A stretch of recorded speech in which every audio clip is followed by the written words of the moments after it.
lebih dalam nih masalah ekonomi kreatif ini. Kakak Alex boleh ini nggak sih ngobrol di sini juga nggak sih? Boleh, iya dong sini deh. Boleh ya? Kita undang lah ya. Sayang banget ini. Jadi yang pertama itu sekitar seminggu atau 2 minggu lalu, gue diundang di acara di CNN.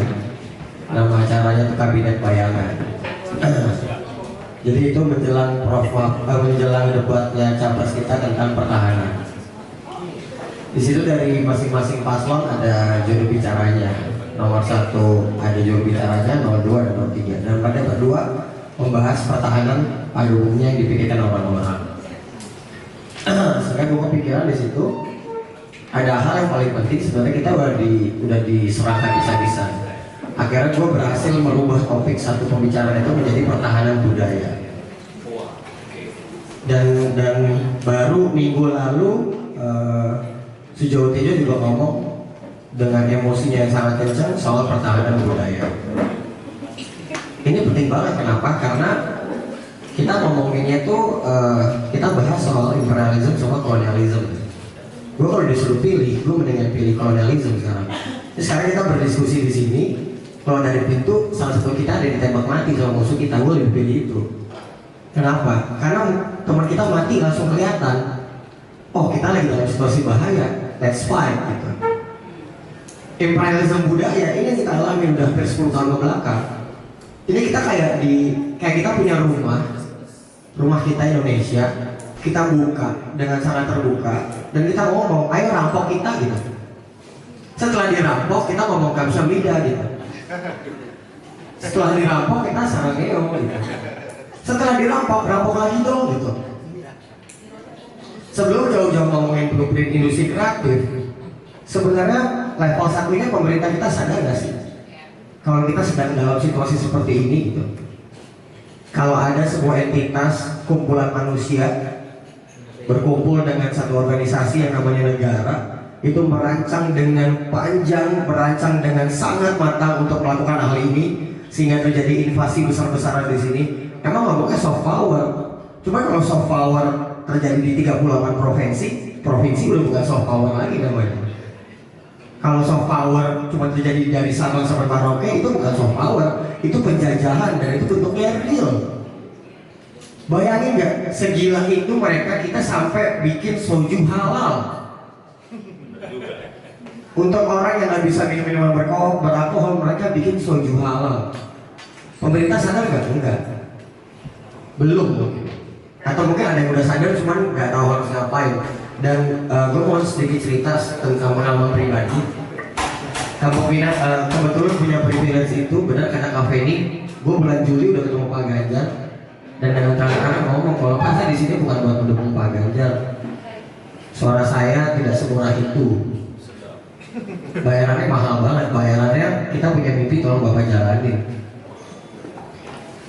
Gue nggak pernah ikut politik, nggak pernah mau nyoblos.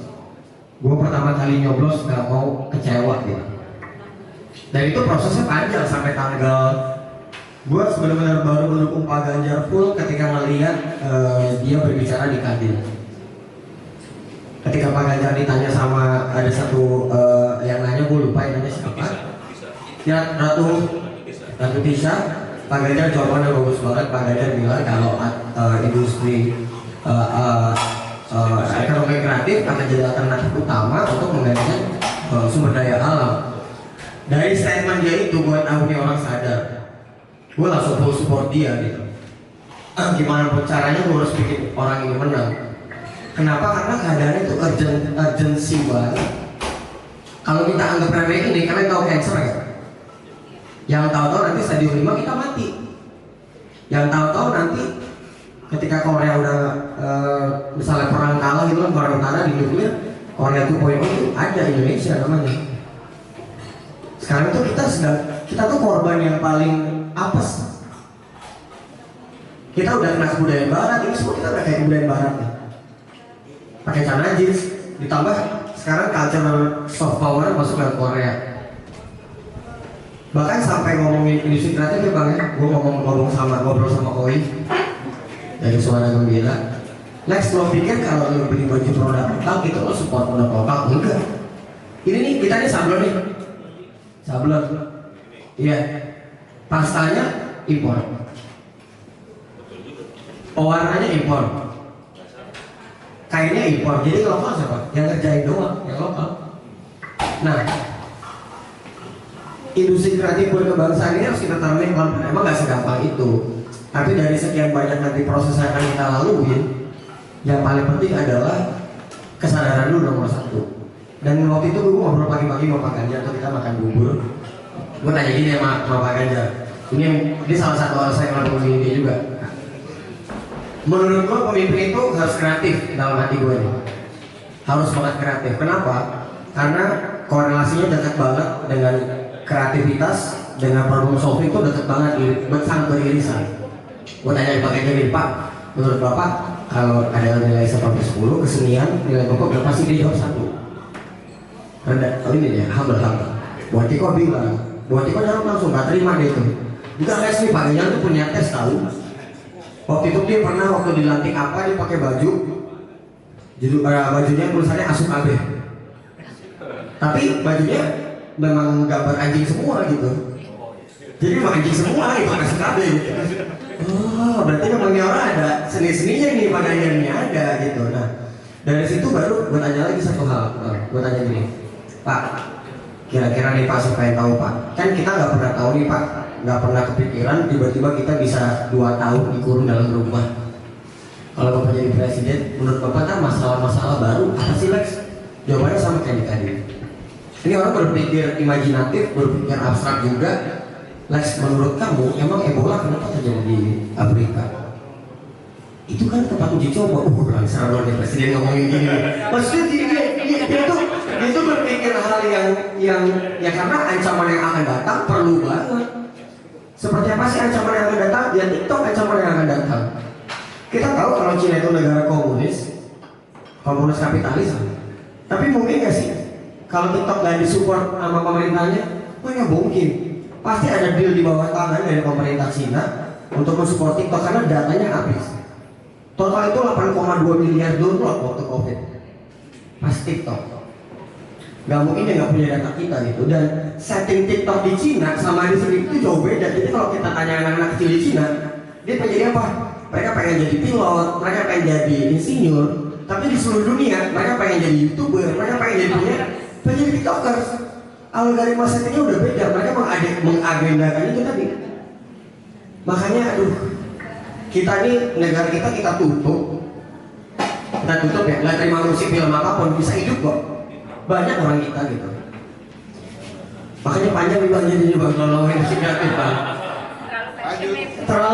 Terlalu kesel karena dari 2017 gue mulai sadar ini, gue sangat-sangat jijik sama politik.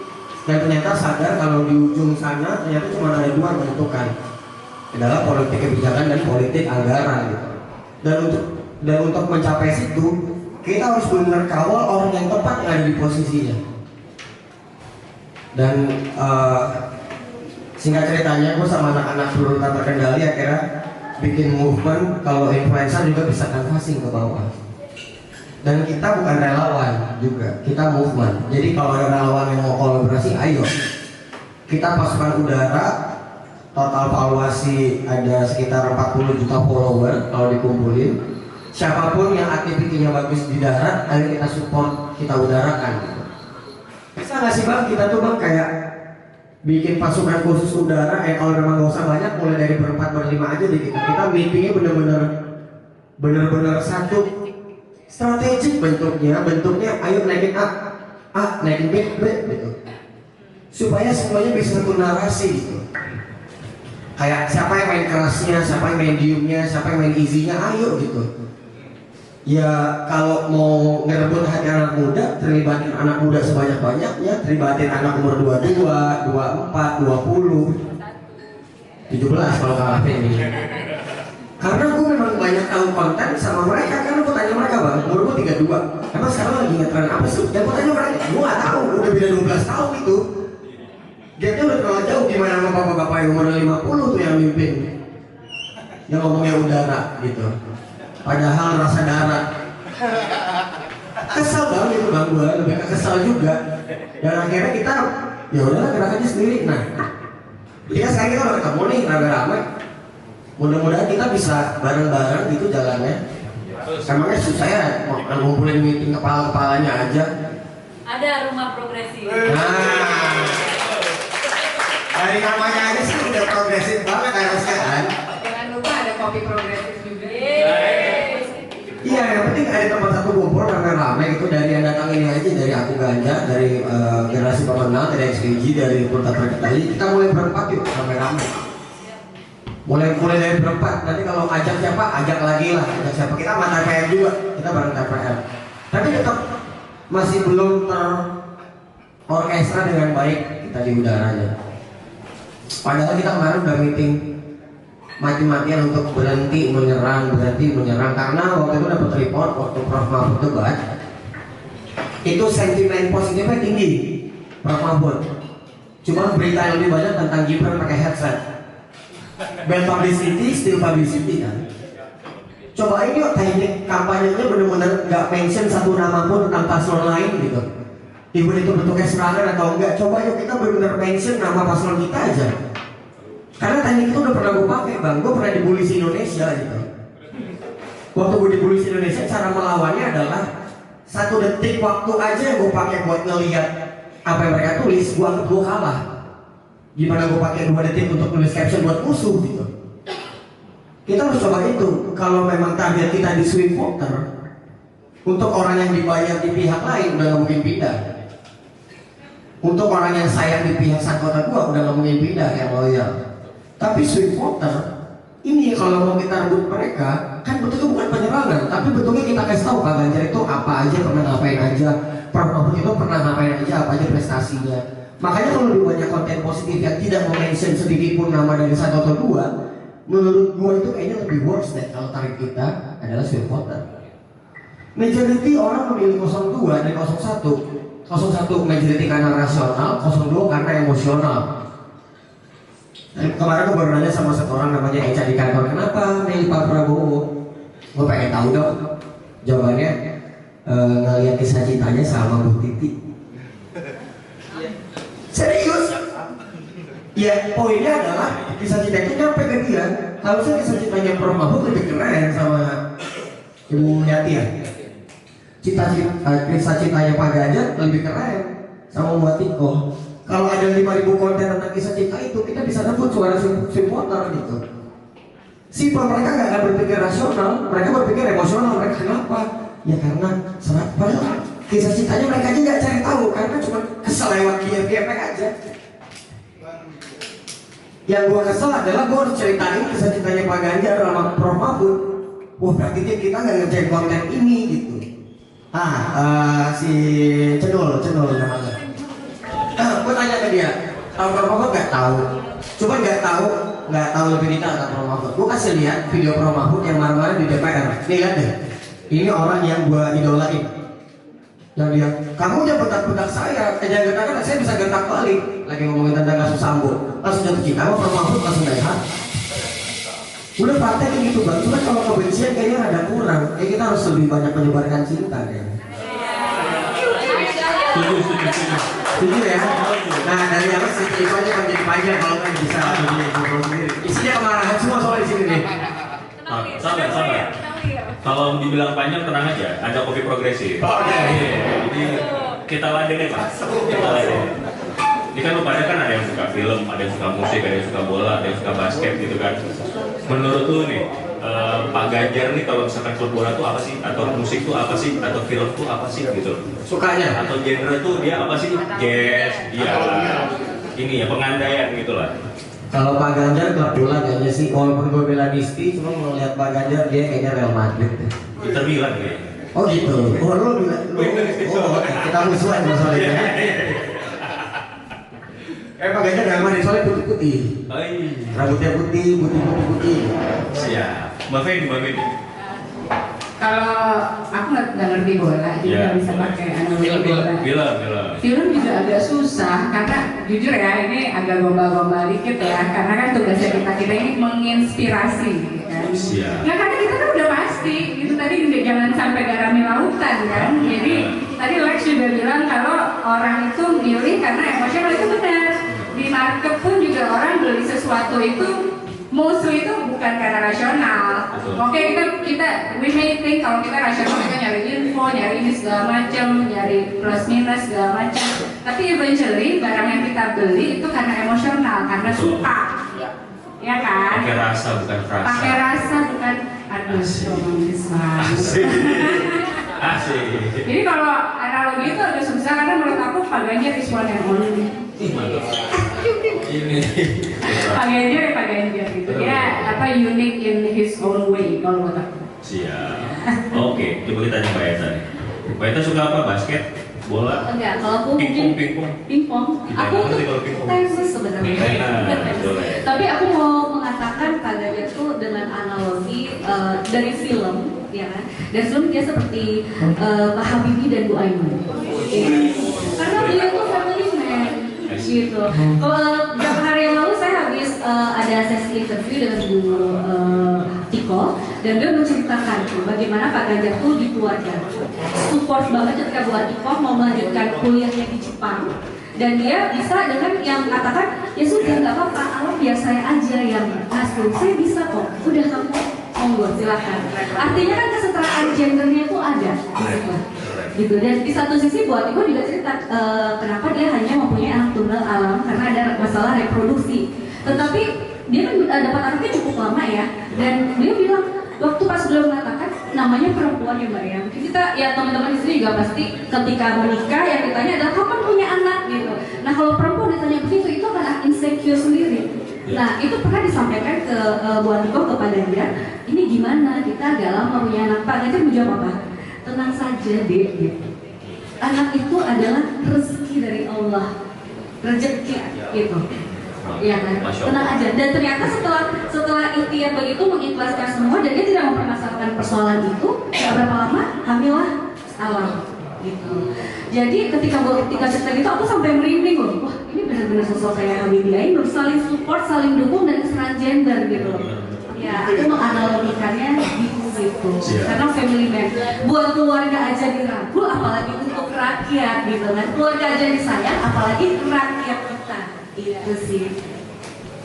Siap, mantap. Gua kira tadi gantung serigala tapi kayaknya buat yang sebelah. Itu itu kan dulu dari TV aku loh. Oh iya. Siap. Keren. Kayak Ainun Habibie ya Mbak ya? Iya, Ainun. Iya. Kelihatan sih dia sebagai sosok seorang ayah itu berhasil gitu kan, membangun keluarganya berhasil, istrinya independen juga, gitu. Dia sebagai bapak, sebagai lelaki, sebagai suami, sebagai pemimpin itu proven lah kita bilang ya. Yes. Kan paling gampang kan presiden keluarga dulu ya kan. Iya. Dan gitu. Di masyarakat dan gitu. Insya Allah sih harusnya nasional dan juga aman lah, cocok kali mantap lah gitu. Iya. Oke Mbak. Pas banget lah pokoknya. Pas banget. Sekarang Mas Eki nih coba nih. Mas Eki apa maksudnya? Oke, kalau dari gua mungkin lebih ke film ya. Boleh. Kalau film mungkin Pak Ganjar tuh keluarga cemara. Oke. Karena kita juga harus bisa lihat. Bukan yang film apa yang sinetron nih? Film.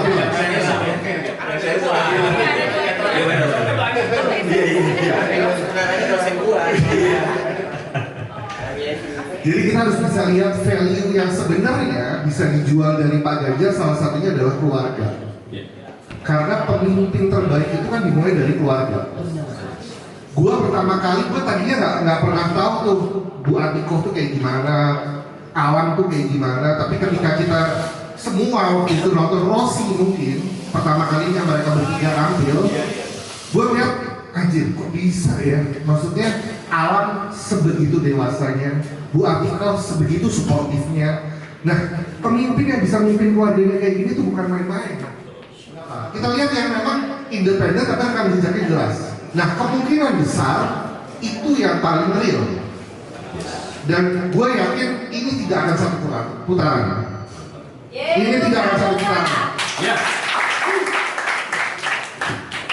Thank you Mas Eki. Mbak Eta nih tadi sempat ngobrol lebih teknis nih kalau ngomongin survei nih. Boleh nggak Mbak? Dijelaskan lagi lah tentang Kalau tadi. lebih teknis mungkin Nggak, aku sebenarnya tadi sebelum kesini itu karena temanya apakah 2 putaran atau enggak gitu ya. Aku sedikit mencatat sih gitu, soalnya aku nggak mau sampai salah-salah gitu ya. Sedikit Nah, tapi berapa lama tadi? Jadi kalau ditanya tentang survei, sebenarnya survei itu kalau di dalam politik nih, itu kita melihat efeknya itu seperti apa, dampaknya seperti apa. Kalau untuk menengah ke bawah itu tidak berdampak signifikan, tetapi untuk elit politik itu sangat, karena itu adalah untuk peta mereka untuk berkoalisi nih, gue mesti kemana nih, apakah si A, si B atau si C gitu kan. Karena ketika mereka menentukan peta koalisi itu adalah penentuan bagaimana mereka bisa nantinya ke depannya nih kalau menentu ya untuk pengambilan proses kebijakan seperti itu. Tetapi kalau untuk yang di kelas menengah ke bawah itu tidak begitu berdampak. Nah yang kedua, selain elit politik ada lagi satu adalah pengusaha, atau mungkin bahasa kerennya bohir, ya saya katakan bohir gitu. Jadi kemana nih gue mau urunan ya, ibaratnya mau urunan ini si A, B atau C. Nah dari bohir-bohir inilah sebagai salah satu istilahnya ya senjata ya untuk si partai-partai itu juga bisa ke bawah, atau untuk caleg-caleg ini bisa ke bawah seperti itu. Jadi kalau misalkan ditanya masih percaya lembaga survei nggak? Gitu. Kalau untuk saat ini buat saya jangan terlalu, tetapi dijadikan patokan. Karena kan kita melihat nih, kalau untuk elit ya itu pegangan mereka, tetapi kalau untuk yang di bawah nih di grassroots itu tidak berdampak yang signifikan begitu. Lalu kalau untuk saat ini dibilang satu putaran tidak, sepanjang pemilu dengan 3 calon itu pasti akan masuk 2 putaran. Begitu. Jadi enggak. Nah, PR kita di mana? PR kita adalah bagaimana nih dengan sisa waktu mungkin 25 hari ya? 26 hari lagi nih, bagaimana kita bisa merebut suara-suara dari swing voters dan undecided voters gitu. Dan jangan terlena juga gitu. Jangan terlena juga bahwa mungkin media-media ya kita tahu lah ya, yang lain juga tahu kalau media itu kadang-kadang framingnya yang ya agak lebay gitu kan. Atau kebetulan aku jadi media mas. Sering framing tuh. Yes, jadi mungkin pemerintahannya tuh yang terlalu udah dikejar-kejarkan dengan hal-hal itu. Nah itu mungkin dengan maksud dan tujuan mereka untuk merubah opini masyarakat, ya kan? Itu pastilah. Tetapi kan kita lihat lagi nih, ketika nanti pada saat pencoblosan, ya pasti kan kebanyakan kita harus menjaga TPS, menjaga suara. Terus iya kan? Tetap harus dijagain gitu. Jangan sampai anak-anak muda ini yang mungkin sekitar 56% suara mereka yang bisa ini ya, itu jangan sampai terlena ya. Yes, gitu. Kita nggak boleh terlena gitu. Kalaupun juga kita nggak boleh menganggap lawan kita remeh ya gitu. Tapi tetap kita harus bergerak ke bawah sih. Itu dan makanya itu 26-nya ayo dong kita manfaatin dong gimana caranya bikin teman-teman muda ini mau datang ke TPS itu yang pertama. Dan juga jangan lupa juga milenial pun juga sama ya. Milenial tuh bilang masih ke swing voters ya. Iya. Kalau milenial itu sih mas. Thank you Maeta. Lanjut ke Mbak Fes. Gimana Mbak Fes? Survei banyak banget survei. Iya. Kalau misalnya ngeliat, biasanya ada tuh media yang merangkum tuh 6 hasil survei terbaru, 9 hasil survei terbaru. Kalau dilihat nggak ada yang sama. Hasilnya nggak ada yang sama. Kalau di kuantitatif survei kayak gitu tuh ada yang namanya margin of error kan ya. Biasanya kalau politik ini sampelnya cukup banyak, margin of error itu sekitar 1-3% biasanya. Error. Biasanya kayak gitu.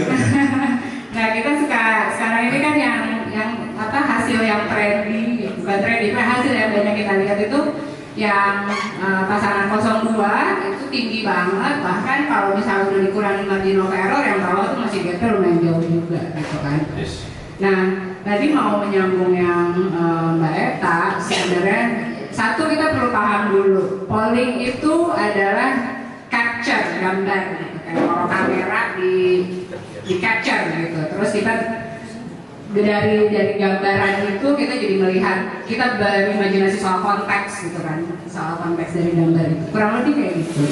Atau kayak misalnya kita bikin ada sup gitu ya di panci misalnya, terus kita mau mengira-ngira itu komposisi dari garam, rica, jahe dan segala macamnya itu seperti seperti apa, kita aduk-aduk tuh. Kalau di riset tuh ada namanya multi-stage random sampling, itu kita aduk-aduk, habis itu kita ambil 1 sendok. Makanya sampelnya kan nggak mungkin kayak survei nasional ya, 200 juta yang kita tanya, paling cuma 1.500, 2.000 gitu kan. Itu kayak kita ngambil 1 sendok itu kita cicipin dari situ kita hitung deh, ada alatnya gitu. Kok cabenya sekian persen, ini sekian persen, ini sekian persen. Ngelihat survei itu kurang lebih seperti itu. Itu hanya gambaran saja. Tapi kemudian apakah itu menggambarkan keadaan sesungguhnya? Belum tentu.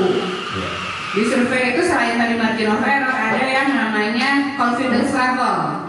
Jadi tingkat kepercayaan terhadap surveinya. Biasanya itu 95%, 98% ada. Artinya apa kalau misalnya survei itu diulang kembali, jawabannya kemungkinan sama.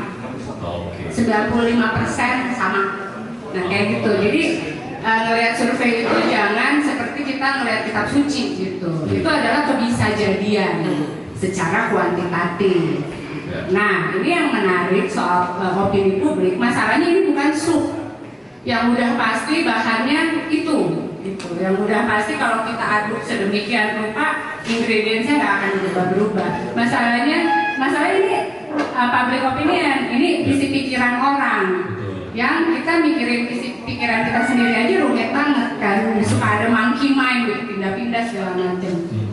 Apalagi ini pikiran meng-capture pikiran dari sekian ratus juta orang. Tentunya kita nggak boleh terlalu confident makanya terhadap riset kuantitatif karena banyak faktor pas di lapangannya, pas data collection itu banyak faktor, ada males, banyak lah gitu, suasananya dan lain-lain. Jadi menurut aku sih jangan khawatir ya. Dan kalau aku ngeliatnya nih di sekitar aku, meskipun aku biasa tinggi banget pastinya karena di sekitar orang-orang yang milih Ganjar dan memilih Ganjar, nggak masuk akal aja milih 02 tuh nggak masuk akal. Doesn't make sense. Iya kan? Doesn't make sense gitu. By any aspect gitu. Karena kan harus ini ya sebagai campaigner selain kita harus punya kepercayaan terhadap calon yang kita usung, kita juga harus berani kritis kan. Oke, kalau gue harus milih dia, apa yang kira-kira mau gue pilih? Elemen apa nih dari dia yang bikin gue mau milih dia? Gak ada men. Susu anak. Bahkan makan siang, gue ngebayangin, makan siang gratis.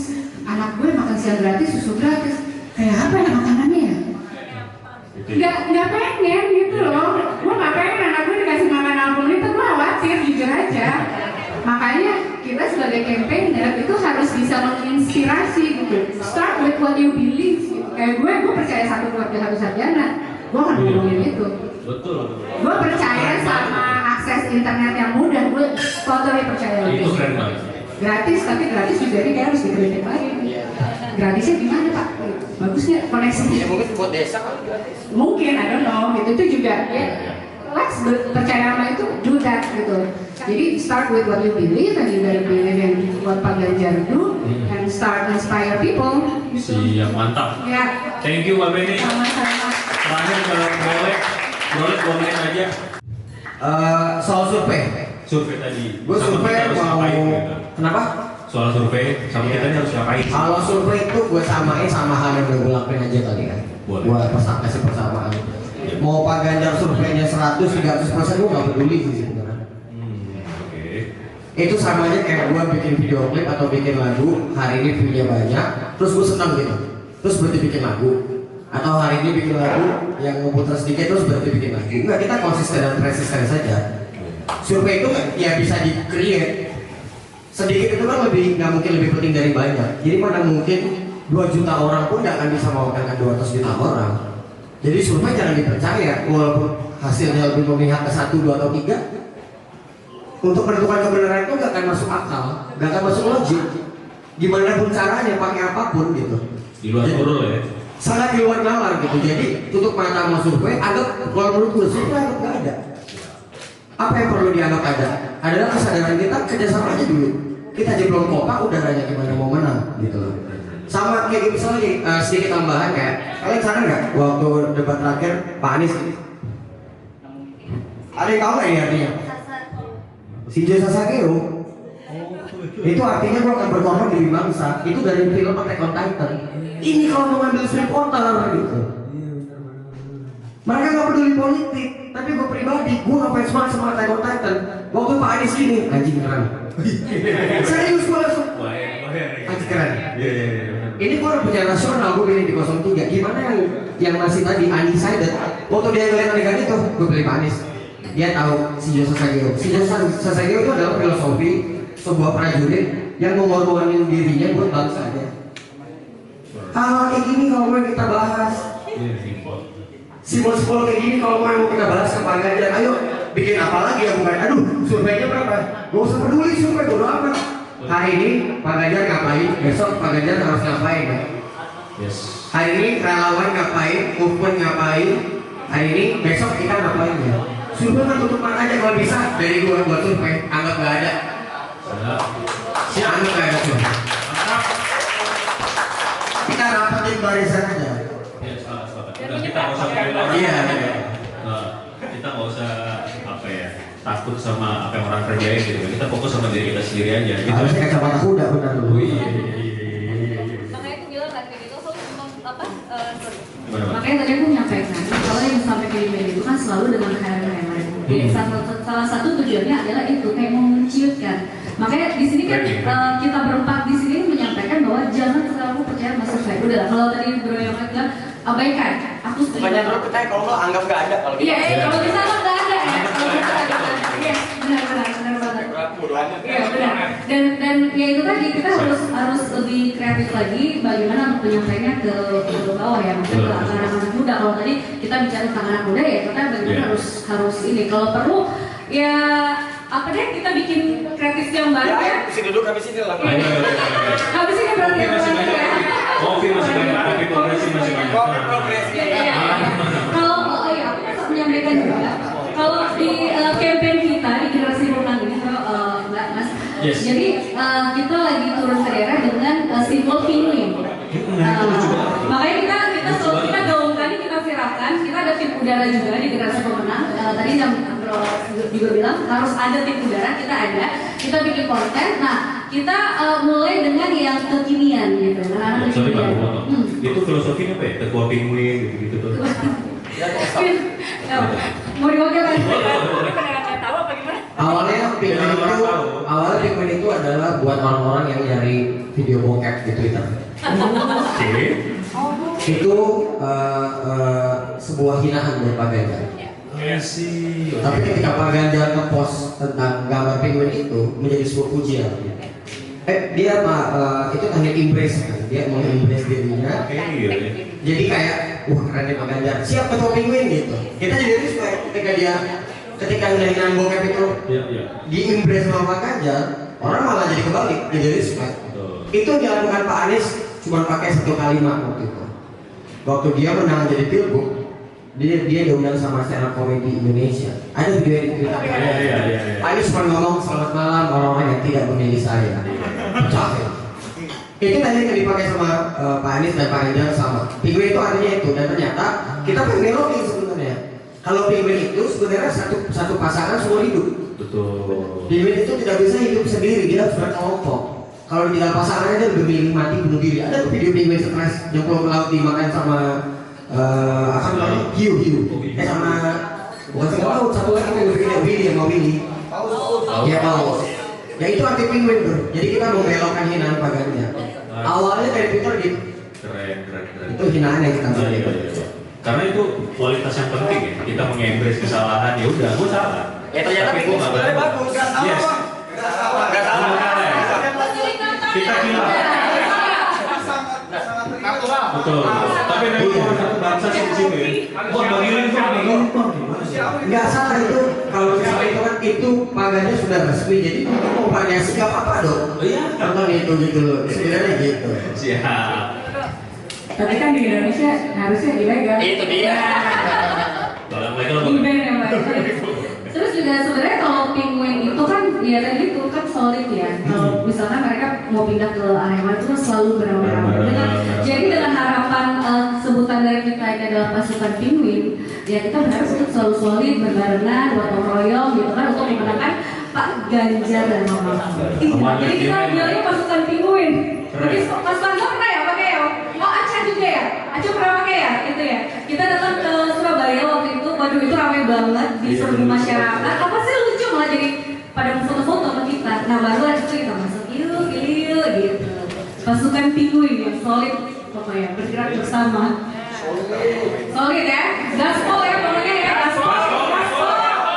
Ganjar Mahfud. Oke ini udah nggak perlu tanya-tanya lagi, kok 20 menit terjadi.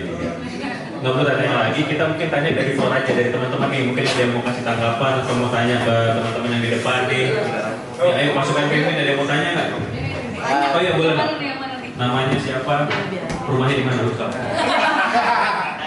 Di Kamasukan apa ya Mas ya?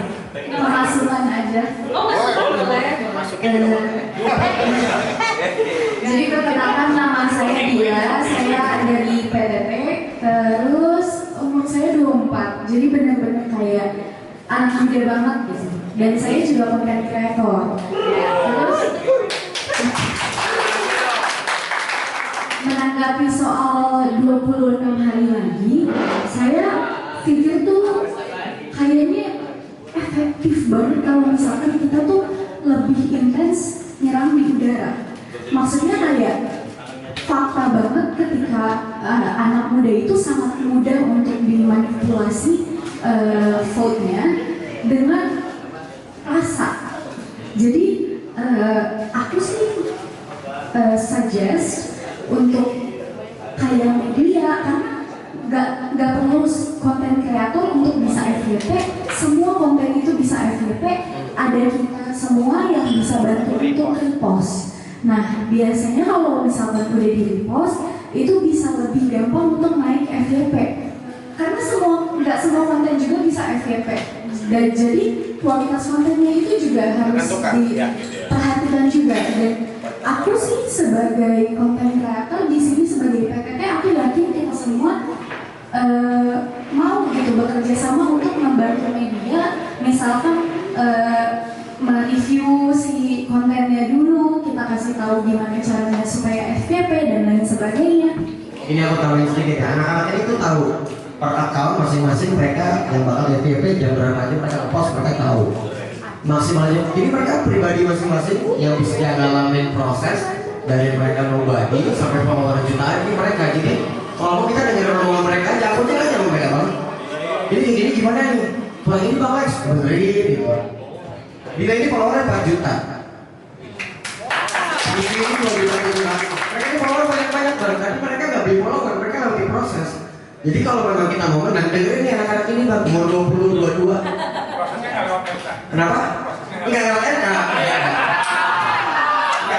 Enggak. Mahkamah menambahkan follower tuh nggak ada. Mereka ada yang centang birunya aja proses. Memang nunggu di verify sendiri kalau TikTok ya, nggak coba di verify. Jadi buat teman-teman yang punya media-media yang mau naikin konten buat serangan di udara, kita bikin dulu untuk mereka nggak semua dalam market kualitas konten mereka harus bukan cuma perkara konten doang asal naik, gitu. Bukan masalah quantity juga. Daripada kita ngabisin tenaga buat 100 konten bang, berarti kita bikin satu konten yang power atau 10 konten yang power, tapi fee-nya satu konten bisa 2 juta. Lanjut di bagian buzzer. Nah jadi berkali-kali kan aku sering banget ya, hampir tiap hari sekarang aku nge-up soal Pak Ganjar dan Pak Mahfud. Jadi itu aku, dan pun kalau misalkan aku scroll FYP itu aku ngeliat semua buzzer tuh di 02. Itu bener-bener keras banget, kuat banget, dimana sampai tadinya kalau misalkan aku lihat-lihat akun-akun si buzzer ini tadinya semuanya fake, tapi sekarang udah mulai ada yang real, bener-bener yang followersnya banyak, ada belum lagi mereka secara terang-terangan kayak oh gue dukung ini, belum lagi ada yang kuat juga ngomong kayak iya kayak gue gak dukung 03 dan lain sebagainya, itu dengan followers banyak. Dan aku malah makin kesini berpikir bahwa mereka belajar banyak sampai menjadi keren. Nah aku merasa kayaknya kita pun harus menyediakan lebih banyak buzzer lagi untuk di 20 hari ini. Udah itu aja sih dari aku. Aku mau kayak menambahi dan menanggapi sedikit ya. Jadi di tahun pemilu 2014, pemilu 2019 itu jumlah pemilih yang golput itu kalau aku nggak salah sekitar 18 sampai 20 sekian persen. Dan sebagian besar orang yang golput itu adalah anak muda. Dan anak muda, orang-orang yang golput ini sebagian besar lagi itu mereka golput bukan karena ideologi, tapi karena lupa, ribet, males, ketiduran, staycation, alasannya itu. Dan kenapa ini aku harus sampaikan, karena ini jadi penting banget. Tahun ini masalahnya, for the very first time, jumlah anak muda yang jadi pemilih itu terbanyak, 56%, 106 juta jumlahnya. So menurut aku kita juga nggak boleh lupa itu. Ada bukan cuma edukasi atau campaign soal program-programnya Ganjar, tapi juga campaign soal cara nyoblos misalnya. Mungkin Mbak Reta juga bisa nemuin kalau ditanya nih sama teman-teman di luar Jakarta gitu misalnya, atau di desa gitu, mereka tuh bisa nggak tahu surat suaranya yang mana. Itu penting ya, warna kuning atau warna apa, itu penting banget. Kemudian yang kedua, pastiin gimana kita bisa menginspirasi teman-teman muda yang lain untuk no matter what you have to go, karena kalau enggak suara yang Ganjar hilang juga, masuk ke golput. Kalau golput suara buat panitia, Cok. Nah, kan suaranya nanti Panitianya siapa tuh? Jadi dari teman-teman konten kreator juga mungkin bisa ikut mulai mensosialisasikan itu tuh. Nggak bisa tutup mata juga, jangan sampai staycation ya lo daripada pilih gitu. Silakan. Program yang kita mau pakai untuk anak muda, karena kita tahu tanggal 14 Februari itu kan Valentine. Biasanya tanggal 13 pada party, terus Betul. 14 biasanya masih staycation terus sama sewa ayah. bungkus sudah ada yang pulang paginya. Makanya kita bikin trennya adalah begadangin TPS. Begadang satu hari untuk berdaun. Jadi yang targetnya adalah anak muda menggerebek TPS di pagi hari. Karena daripada mereka tidur, kalau udah tidur nggak bakal bangun. Jadi nyoblos dulu orang gila ya, bagus kok. Nyoblos dulu baru nyoblos lagi. Bukan. Oke, tadi Bila ya? Iya, Bila soal udara tadi bagus banget, karena satu yang kita harus sadarin adalah lawan kita itu siapa? Itu dulu. Lawan kita itu duit, bos. Lawannya pakai apa? Lawannya itu duit. Kita kan priceless. Mereka logistiknya begitu besar, dananya begitu besar. Mereka bisa bayar ribuan buzzer dan lain-lain. Tapi yang nggak bisa dibeli apa? Organik. Yes. Kenapa? Tadi yang lain tadi bilang, kenapa anak-anak di 03 ini susah untuk dikonsolidasikan? Positifnya adalah karena kita organik. Semua bergerak Karena kalau sendiri. harus sporadis, Betul. ini harus disatukan nih bang. Betul. Nah, bedanya para anak muda atau relawan yang di sana dengan yang di sini. Yang di sini apa adanya, jadi susah diatur. Kalau yang di sana ada apanya. Jadi satu suara, yang penting ada something, mereka jalan semua. Nangis semua. Bener nih bang, gue satu cerita bang. Waktu depan KPU, Iya. ada salah satu sarang pemuda dari Madura, masih sebut nama. Iya. Cerita ya. Turun di depan Gomok Kiko, set, salah turun, gue pakai anjing sih lo, set. Lu orang Madura, gue pilih Prof maaf. Jadi sih apa gue? Ya susu anak, oh ya. Ya udah kita paham ya. Terbukti ya. Nah jadi setelah kita tahu lawan kita tahu gimana cara melawannya. Kalau boleh cerita sedikit, 2014 sehari sebelum konser 2 Jari, waktu itu kita ngumpul, ada Mas Wisnu Tama, ada Abdi Sleng di Pak Maintin waktu itu Kemang. Kita dulu hitung-hitung, ini salam 2 Jari yang datang cuma 30.000 bos, kita hitung-hitung. Relawan partai itu cuma 30.000. Jadi GBK kalau diisi 30.000 malu kita, kelihatan banget kosongnya. Tapi kita itu cuma 30.000. Entah ada masa dari mana, orang dari mana di konser Dua Jari itu 100.000 lebih diisi. Apa poinnya? Poinnya adalah banyak orang-orang yang tidak menyuarakan pilihannya dan ternyata mendukung Pak Jokowi. Datang pas konser Salon Dua Jari. Di survei pada waktu 2014 itu Pak Prabowo unggul dari Pak Jokowi sebelum konser Dua Jari. Tetapi tadi yang dibilang Mbak Feni, bandwagon effect itu penting. Jadi ketika dia lihat GBK 100.000 dukung Pak Jokowi, lah kenapa gua enggak? Kenapa gua juga nggak dukung Pak Jokowi? Oh ternyata dia orang baik segala macam yang dukung banyak ikut. Itu FOMO, dan teman-teman Gen Z sekarang juga banyak yang FOMO. Jadi itu yang kita coba kapitalisasi. Jadi kita coba banyak kan yang ngomongin politik kayak gini cuma 15%. 85%-nya itu nggak ngomongin politik, mereka sibuk dengan kehidupannya masing-masing. Jadi ketika kita touch, kita coba approach, ternyata mereka bisa ke kita kok. Jadi nggak usah takut tadi soal survei dan segala macam, kita masih punya peluang karena people power itu berlaku. Even lawannya duit. Jadi kita harus yakin bahwa kita bisa meyakinkan itu. Dan satu lagi mungkin kita juga harus waspada, kita nggak boleh balik-balikin terus. Kenapa makan gratis, susu gratis itu laku? Ya karena tadi 15% itu yang mengkritisi, 85% kena tuh sama isu kayak gitu. Kena makan gratis, mereka nggak akan hitung anggarannya dari mana, tapi ketika mereka bilang makan gratis, mereka senang. Nah, ketika kita bilang politik dinasti, teman-teman Gen Z itu nggak peduli. Kita bilang soal 98, Gen Z nggak peduli.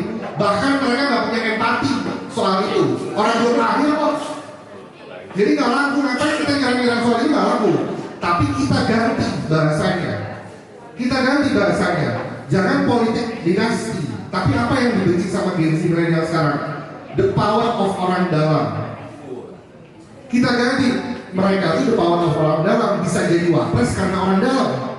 Itu lebih kena daripada politik dinasti. Sebenarnya message-nya sama, cuma bedanya adalah kata-katanya, delivery-nya. Nah kalau kita kena, mereka akan terusik jiwa.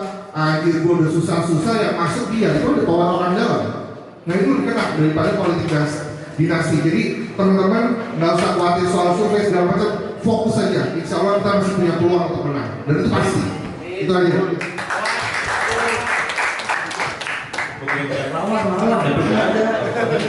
Oke, pertanyaan terakhir ya. Pertanyaan terakhir dapat bocoran nggak Mas tadi? Kopi lagi. Dari yang aku baca ya. Oke, thank you bro. Thank you juga teman-teman udah hadir di sini, keren banget kalau gue kan anak-anak muda. Udah nggak apolitis lagi ya dia ya guys. Masih dong ya. Ini kalau misalnya kita ngomongin Gen Z, apalagi gue masih 22 tahun. Gue jujur awal gue ketemu teman-teman aku Ganjar, gue nggak peduli sama politik. Apa itu politik? It's a bullshit. Cuma ngomong kosong. Gue jujur, gue nggak peduli sama politik. Siapa yang menang, gue nggak dapat apa-apa. Tapi setelah gue ngeliat Pak Ganjar itu gila, beda banget, bener kata Yonex. Nah yang gue pengen tanyain, kalau kita ngomongin progresif otomatis ngomongin ekonomi. Kalau kita ngomongin paslon otomatis kalau kita hubungkan sama ekonomi, paslon ini adalah barang yang bakal kita jual guys. Nah yang gue pengen tanyain gimana caranya supaya kita bisa ngambil hati anak muda. Karena gue gak peduli program dari kakak-kakak abang-abang ini apa, gue gak peduli. Tapi yang gue peduli gimana Gen Z, milenial dan generasi selanjutnya waktu di TPS nyoblosnya 03. Gue gak peduli programnya, yang penting endingnya. Gue gak peduli surveinya, yang penting endingnya. Gimana cara-cara kakak-kakak semua, mas dan abang semua untuk mastiin itu? Lu pakai pendekatan kayak gimana bro? Lu pakai metode seperti apa? Itu yang kita butuhin. Itu yang kita pengenin pastinya. Terus yang kedua, pertanyaan kedua, kita ngomongin framing tadi kata Kak Reta, kita ngomongin framing. Gua ngeliat beberapa hari ini di TV, jujur gua gak peduli sama TV, tapi semenjak pemilu, sekarang gua jarang nonton Netflix, Disney untuk ngeliatin gimana pemilu Indonesia saat ini. Kalau gua ngeliatin Kompas, sorry banget Kompas, gua gak bermaksud atau media lainnya, itu frame-nya kelihatan banget. Condongnya kemana itu, sorry to say, kelihatan banget. Gua sebagai anak bawang mungkin ya, daripada senior abang-abang ini, gua anak bawang yang baru terjun di politik, gua ngeliat banget. Frame-nya kelihatan bro, kelihatan banget. Tuh TV dukung mana tuh kelihatan banget bro.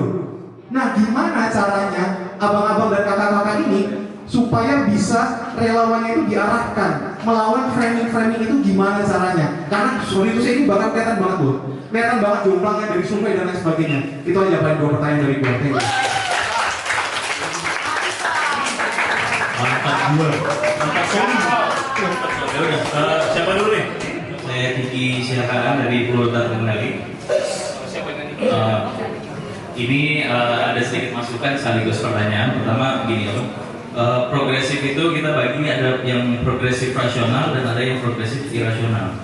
Progresif rasional adalah dia berubah untuk menuju lebih baik, sedangkan progresif irasional dia berubah untuk tidak baik. Nah, orang yang progresif irasional, contoh orang yang belakangan kita lihat ada yang mundur massal, ada yang pindah dari 03 kemana, itu progresif irasional. Nah, lawan kita siapa? Lawan kita adalah konservatif irasional. Konservatif irasional tentu dia nggak akan, kalau 01 nggak menang, nggak akan ke 03. Tapi kalau konservatif rasional mungkin bisa pindah ke kita kalau di putaran kedua kita menang. Nah, lalu pertanyaannya gue untuk masalah micro targeting. Pertama begini ya, Pak. Micro targeting itu saat kita turun ke masyarakat, saat kita akan passing, itu ada nggak sih emotional controlling-nya berdasarkan empiris? Contohnya emotional controlling ini saat kita berbicara sama orang, kita tahu bagaimana cara dia menggunakan kalimat, bagaimana cara dia menggunakan predikat dalam ngobrol, bagaimana dia menggunakan pilihan diksi, sehingga kalau untuk dia bisa memilih 03, apa narasi kita? Yang gua tangkap harusnya micro targeting itu seperti itu ya. Makanya di teman-teman Pulau Tak Terkendali kita ada edukasi untuk kayak begitu.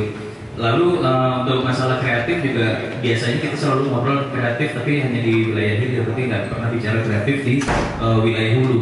Sedangkan kreatif di wilayah hulu itu harus dimulai dengan pertama kesadaran yang Lex bilang, karena kesadaran bahwa kita kreatif itu nggak bisa kalau cuma menang di moda produksi, tapi kreatif juga harus menyadari bahwa kita juga bisa menang di moda konsumsi. Contohnya kenapa kita banyak teman-teman followersnya banyak, ini kan kita menentukan bahwa cara orang itu berubah opini, berubah pilihannya itu karena kita punya follower, kita punya yang mendukung kita. Jadi bukan karena kita ini punya MK, kita punya yang lain-lain alat-alat instrumen untuk memenangkan politik, tapi kita punya konsumen politik di tangan kita. Itu cara melawan bandar yang seperti Lex bilang. Terus sedikit lagi. Nah, lalu banyak rakyat menjadi senjata super bagi industri kreatif. Bahkan apapun selama ini yang nggak pernah berpikir tentang moda produk moda konsumsi. Sehingga bagaimana caranya narasi-narasi itu nggak selalu bicaranya tentang ini bagus, ini tidak bagus, tapi tadi kita punya misi, tapi misi itu diterjemahkan ke dalam bahasa yang lebih simpel. Nah, tidak menerjemahkan bahasa yang simpel, tapi nggak punya maksud, nggak punya makna, karena itu juga nggak akan mendeliver orang yang dari undecided menjadi 03 gitu. Pertanyaan yang terakhir, masalah demokrasi kita, ini kan progresif itu program gotong royong untuk ekonomi. Demokrasi kita menurut gua sudah terlalu kebablasan melebihi Amerika, bahkan karena kita pemilihan langsung, sedangkan di Amerika tidak selangsung kita untuk kelas demokrasinya kita lebih anak mahasiswa, Amerika itu dari si SMA. Nah, sedangkan untuk di bidang ekonomi yang juga berkaitan dengan politik sangat tidak demokrasi. Contohnya apa? Semua pemilik modal ada di kubu yang berseberangan sama kita, sehingga harusnya ekonomi gotong royong atau ekonomi kerakyatan atau dalam format koperasi yang pernah ditulis sama Bung Hatta itu bisa kita hidupkan kembali, karena tidak mungkin memenangkan demokrasi tanpa ekonomi yang demokrasi. Oke, monggo dari yang dulu deh kayaknya. Monggo Lek. Jangan pertama jawab pertanyaanmu soal metodologinya apa ya buat anak muda ya. Yes. Gue selalu memakai metodologi kampanye gue adalah 3 kampanye. Jadi gue kalau turun ke lapangan, kita di Bogor kemarin, gue ngomong, gue sampai saat ini tidak mendukung Pak Ganjar dan Prof Mahfud, tapi gue mendukung nilai yang mereka pegang, dan gue mendukung janji yang mereka janjikan, program yang mereka pengen jalankan. Dan gue ngomong ke anak-anak muda di Bogor, pasti mereka bukan pembohong, pasti mereka menepati janjinya. Ayo kita pilih nih orang. Kalau udah selesai menang, kita lagi. Jangan takut buat lagi. Kita pada punya follower banyak, kita bisa teriak. Kita punya rekam jejak digital dengan janji-janjian dia gitu. Kasarnya kita bisa bikin konten untuk lagi janjinya, follower kita banyak, kita bisa bantu viralin. Itu kan privilege yang gue punya nih, kalau karir yang gue bangun. Gue punya follower banyak, gue bisa bantu bikin berisik kalau sampai dia tidak mendapati janjinya gitu. Terus pertanyaan kedua tadi apa? Pertanyaan kedua? Framing media, gimana kita melawan media-media yang memang Bro, susah bro. Orang-orang tua yang kalau itu masih terpakai goblok aja. Mereka udah gitu, mereka nggak mau dengerin kita gini. Ketika harusnya sebenarnya ini kan ngomongin ego ya. Gue nggak merasa bodoh ketika gue lebih terkenal dan lebih kaya dan ada orang yang ngasih tahu gue dan gue nggak tahu. Dengar aja gitu loh. Nggak harus lu lebih kaya, lu lebih terkenal. Enggak, gue paling benar. Mereka tuh kayak gitu. Capek. Jadi kalau lo mau nanya caranya, cuekin aja. Kita bikin yang baru aja, karena nggak bakal dengar juga, percuma. Terlalu, udah kita ngomong apa sih? Pasti bakal digituin. Better kita bikin yang sendiri aja. Berarti kita suruh bikin TV sendiri nih ya. Oke, dari pertanyaan gue jawabin ya. Nah, pertanyaan dari Bang Kiki siapa mau jawab? Oke, mungkin kalau gue nanggepin dua-duanya, di sini yang kurang apa sih di anak-anak muda ini? Di sini anak muda hampir semua bagus-bagus. Terus di TPN juga banyak. Tadi yang bilang, senior-senior gue ngambil orang tua, tapi bagus-bagus juga. Tapi kadang keraknya itu susah. Karena apa? Yang jahit itu kurang. Yang kurang di kita itu tukang jahitnya, yang bisa mengkomunikasikan antara dua hal yang berbeda, yang kesenjangannya terlalu jauh. Karena nggak mau dengar dari Bang, nggak mau dengerin. Nggak mau dengar. Nah makanya di sini yang Lex, Mbak Feni, Mbak Eta, saya nanti harus jadi tukang jahit. Ya. Jadi kita harus kolaborasiin. Ego sektoral tinggalin. Ego sektoral tinggalin. Jadi kalau mau kolaborasinya lancar, bagi-baginya harus lancar. Bagi-bagi dalam arti exposure, kredit tidak dipungkiri. Kalau itu nggak imbang, itu nggak adil, pasti nanti ada yang, siapa yang bikin, siapa yang kerja, dia yang muncul.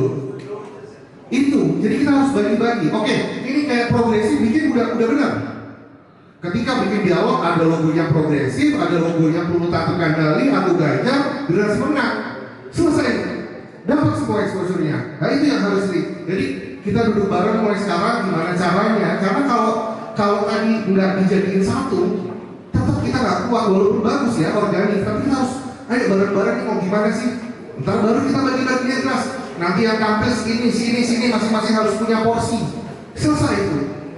Kalau nggak gitu, ya udah kita sendiri jalan-jalan ribut dengan ego sektoral masing-masing, kalah kita. Sibuk saling klaim. Betul.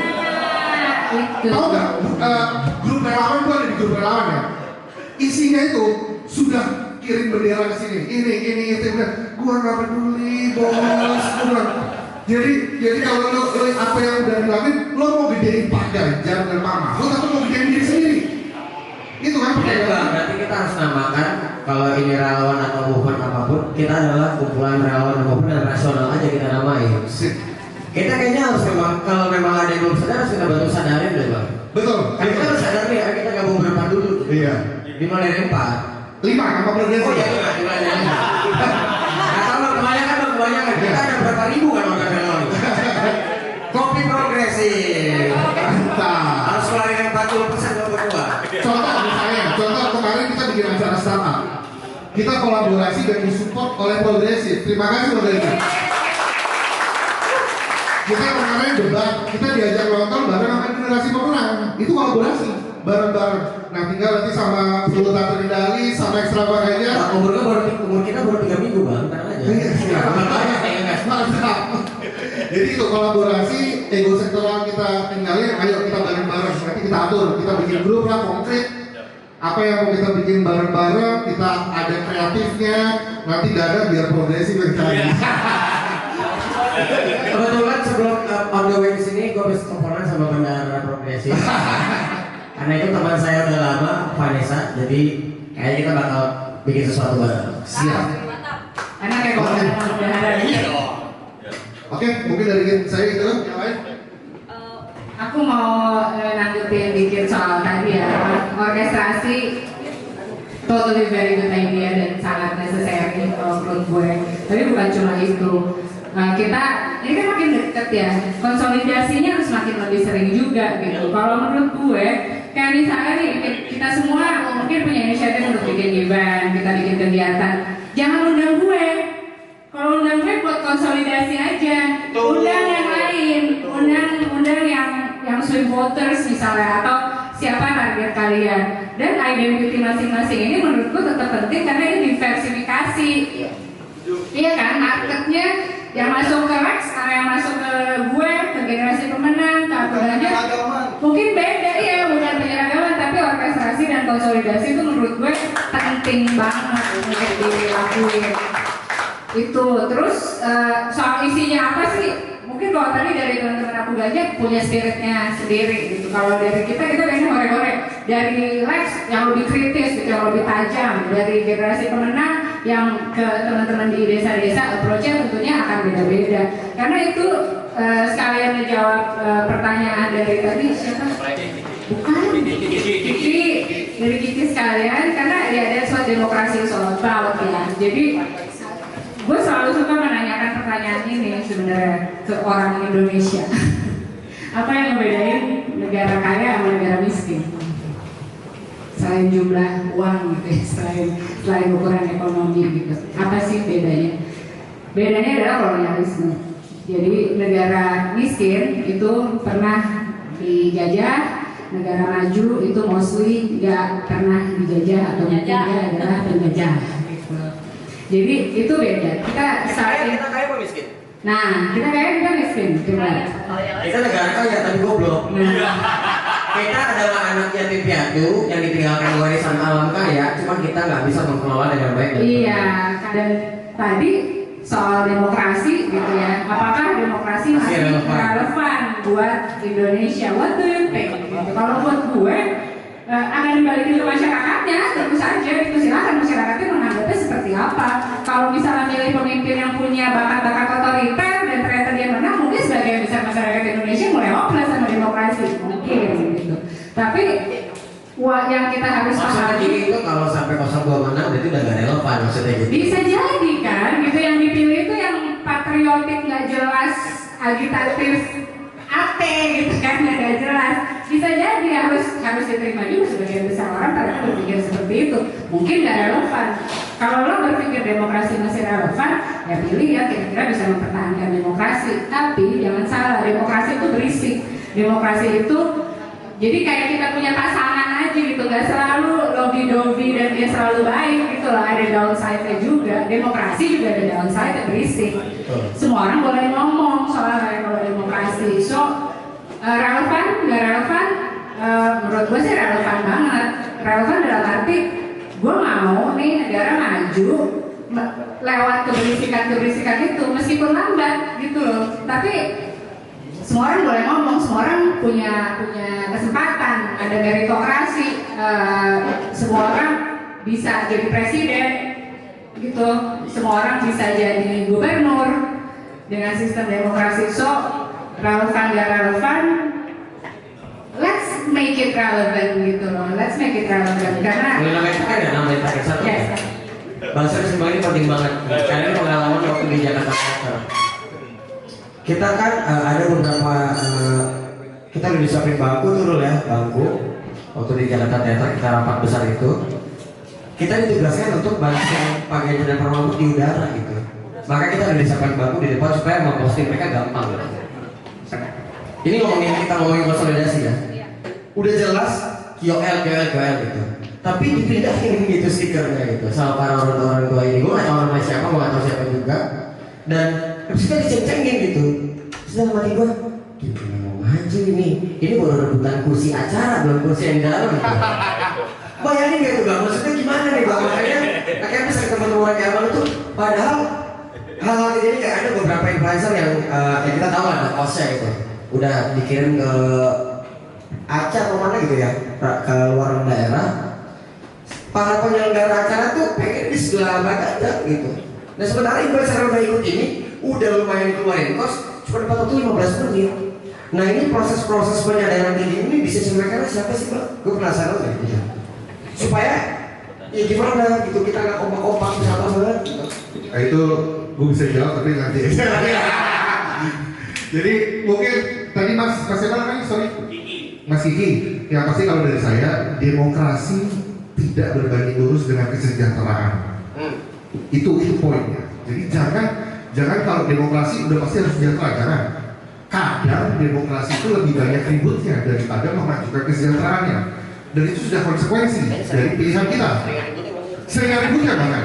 Jadi kalau nggak maju itu mungkin karena lebih banyak ributnya daripada fokus. Saat SDM-nya itu irasional, SDA-nya ini kaya, pakai sistem demokrasi itu incompatible, nggak memungkinkan. Nah, sebenarnya mau menambahkan dikit aja. Tadi siapa Barnes bertanya tentang media framing. Nah, pertanyaanku adalah kamu bertanya media framing untuk yang di penyiaran atau untuk yang di media sosial? Karena begini. Sekarang kan kita eranya digital ya. Nah, media pemberitaan itu ada secara online. Online itu artinya kan yang kayak misalkan di kompas.com seperti itu. Lalu ada yang di penyiaran. Penyiaran itu bisa berupa radio maupun televisi. Nah, kalau ditanya bagaimana kita melawan, gitu kan, itu bergantung dari budgeting juga. Karena apa yang ditampilkan nih di media televisi maupun radio itu biasanya mereka campaign. Gitu. Jadi setiap paslonnya ada campaign. Mungkin kamu bisa cek deh. Kalau tidak salah itu pernah dirilis oleh KPU sama beberapa media tentang campaign dari setiap masing-masing paslon di televisi. Yes, gitu. Nah, itu tadi yang pertama. Kalau yang online bagaimana? Sama juga. Online juga sama. Makanya kan kalau di media itu baik online maupun penyiaran itu pasti selalu ada marketing and sales-nya karena mereka berjualan. Di televisi dalam satu program itu ada namanya slot iklan, nah mereka berjualan di situ, dan situ campaign-nya. Kalau pemberitaannya bagaimana? Pemberitaan biasanya mereka mengambil pada segmen berita itu mungkin misalkan setengah jam atau 30 menit berita, mereka mengambil satu segmen di situ. Nah itu untuk mereka mau sosialisasi atau mereka mau seperti apa gitu. Tapi kalau misalkan framing pemberitaan, nah itu biasanya beda lagi. Itu balik lagi ke para jurnalisnya. Mereka mau menulis apakah tulisan mereka ini mau secara idealisnya mereka sebagai seorang jurnalis, karena mereka kan punya undang-undangnya, mereka juga ada buku panduannya, buku saku wartawan, etika jurnalisnya itu tetap ada pegang teguh gitu. Tapi ya kita tahu ya, walaupun media ini sebagai pilar negara memang harusnya kan netral ya, harusnya kan seperti itu. Tapi kepemilikan media ya kita juga tahu lah ya. Si A condong kemana, si B condong kemana, si C condong kemana, seperti itu. Kalau ditanya bisa nggak maksudnya tuh di push untuk tidak seperti itu? Ya balik lagi, karena kan ya masing-masing pemiliknya tuh condong kemana gitu. Balik lagi ke situ. Nah jadi aku cuma bisa memberikan saran mungkin untuk semuanya. Jangan juga terlalu dengan media itu yang kayak jadi ngomong untuk ketakutan, jangan. Kita bisa kok membuat media seperti Bro yang Lex tadi sampaikan, ya kita bikin media baru, oke, ya ayo kita bikin gitu. Dari situ kita juga bisa. Dan yang terpenting adalah solid. Satu konten bisa disebarkan kemana ya, itu yang paling solid seperti itu. Iya. Kalau misalkan terkait demokrasi, aku cuma bisa katakan bahwa politik itu bisa mati berkali-kali, gitu. Iya, politik itu bisa mati berkali-kali. Nyawanya banyak, gitu kan. Nah, yang sekarang lawan jadi kawan, yang dulu kawan jadi lawan, dan itu memungkinkan. Dalam politik itu dalam waktu 1 detik itu bisa berubah. Nah, jadi bagaimana kalau di sini aku tetap mau menyampaikan ke teman-teman, kita harus concern untuk tetap solid bergerak. Kita membentuk orkestra yang indah ya, maksudnya. Dan kita gaungkan nih 26 hari lagi nih harus digaspol banget. Itu aja sih Mas. Siap, thank you Mbak Rita, thank you Pak Bro yang ada pertama dari ini. Harus sering-sering.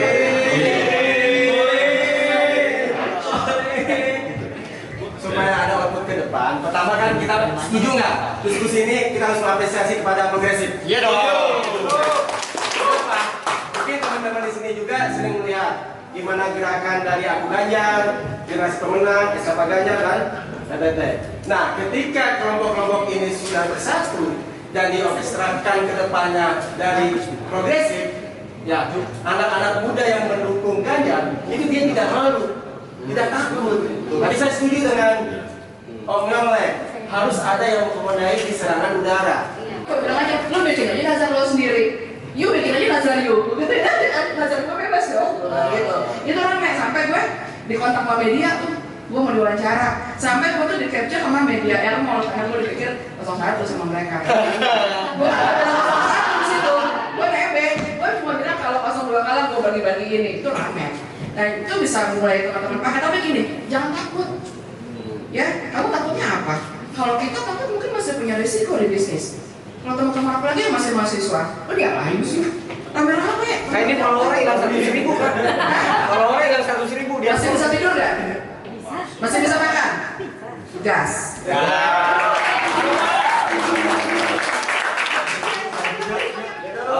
Oke, mungkin kita simbolisasi dengan COVID, mungkin bisa berdiri dan berangkulan dan berdekatan. Terima kasih untuk relawan yang tergabung hari ini. Dialog kita sangat progresif dan dari progresif sangat menerima baik usulan dari teman-teman relawan generasi pemenang, Extravaganza dan juga PTT. Insya Allah hari ini mari, tadi katanya butuh tukang jahit, ayo kita jahit di sini. Dan katanya tadi butuh wadah untuk kolaborasi yang terintegritas dan searah supaya semuanya perjuangan ini berjalan dengan lancar dengan narasi perjuangan untuk Pak Ganjar itu semua sama. Dan intinya semua di sini kita berjuang dengan simbolisasi kopi launching hari ini. Kita berdiplomasi dengan kopi ini dan kita saling rajut. Kita samakan visi misi pemikiran ide dan gagasan semuanya, bahkan kekurangan mari sama-sama dengan berdiplomasi kopi ini kita sama-sama berjuang bersama untuk kemenangan Pak Ganjar dan Prof Mahfud. Mari semua kita yel-yel dulu. Kalau saya bilang Ganjar Mahfud menang.